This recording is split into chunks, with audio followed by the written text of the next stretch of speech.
بسم اللہ الرحمن الرحیم۔ اسلامی تاریخ میں سے اصحاب الجنہ یعنی باغ والے ہیں۔ یہ واقعہ اللہ تعالیٰ نے قرآن مجید کے 29ویں پارے کی سورہ قلم میں بیان کیا، انا بلوناہم کما بلونا اصحاب الجنہ۔ ٹھیک ہے، قرآن کریم کی سورہ قلم میں ایک باغ والے کا تذکرہ آیا ہے۔ یہ یمن کے علاقہ غوران کا رہنے والا تھا۔ اللہ تعالیٰ نے اس بندے کو خوب مال و دولت سے نوازا تھا۔ اس کے پاس ایک بہت ہی بڑا باغ تھا۔ اپنی پیداوار کا بڑا حصہ غریبوں اور مسکینوں پر خرچ کیا کرتا تھا۔ اپنے گھر والوں کا سالانہ خرچ نکال کر باقی مال اللہ کی راہ میں صدقہ کر دیا کرتا تھا۔ جب اس نیک آدمی کا انتقال ہو گیا تو اس کے لڑکوں نے کہا، ہمارا باپ تو بہت بیوقوف تھا، اپنی دولت غریبوں پر لٹا دیتا تھا، ہم ایسا نہیں کریں گے، بلکہ اندھیرے میں پھل توڑنے کے لیے باغ میں جائیں گے تاکہ روشنی ہونے سے پہلے پھل توڑ لیں اور کوئی غریب یا ضرورت مند آ کر ہمیں تنگ ہی نہ کر سکے۔ ادھر انہوں نے یہ فیصلہ کیا، ادھر اللہ تعالیٰ نے ان کے باغ اور کھیتوں کو تیز اور گرم ہوا کے ذریعے رات کو ہی جلا کر راکھ کر دیا۔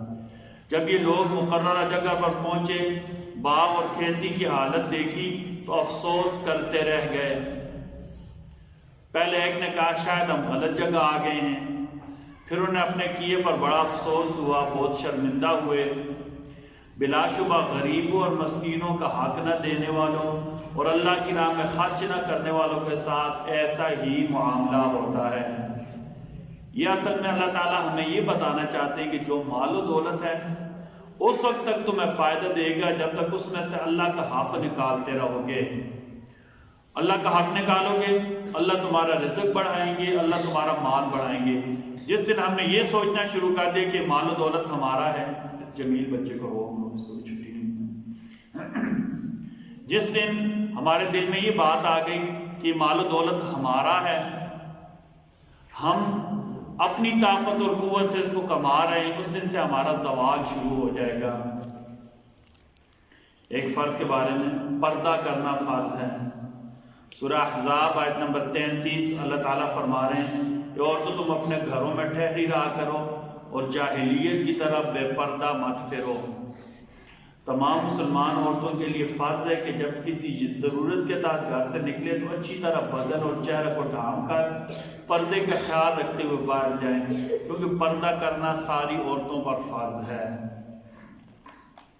ایک سنت کے بارے میں، جہنم کے عذاب سے بچنے کے لیے یہ دعا پڑھنی چاہیے۔ سورہ فرقان آیت نمبر 65 اور 66، ربنا اصرف عنا عذاب جہنم ان عذابها كان غراما انها ساءت مستقرا ومقاما۔ یہ ہمارے رب ہم سے جہنم کے عذاب کو دور رکھ دیجئے، کیونکہ اس کا عذاب پوری تباہی مچانے والا ہے، بے شک جہنم برا ٹھکانہ اور بری جگہ ہے۔ طب نبوی سے علاج، زمزم کے فائدے۔ حضرت عبداللہ ابن عباس نے زمزم کے بارے میں فرمایا، یہ مکمل خوراک بھی ہے اور بیماریوں سے شفا بھی ہے۔ یعنی زمزم پینے والے کو خوراک بھی مل جاتی ہے اور بیماریوں سے شفا بھی مل جاتی ہے۔ نبی کریم صلی اللہ علیہ وسلم کی نصیحت، نبی کریم صلی اللہ علیہ وسلم نے ایک مرتبہ فرمایا، مال کو خرچ کرو، مال کو جمع کر کے ذخیرہ کر کے نہ رکھو، ورنہ اللہ تعالیٰ تمہارے اوپر رزق کو روک لیں گے۔ اور پھر فرمایا، لوگوں سے مال کو روک کر نہ رکھو ورنہ اللہ تم سے رزق کو روک لیں گے۔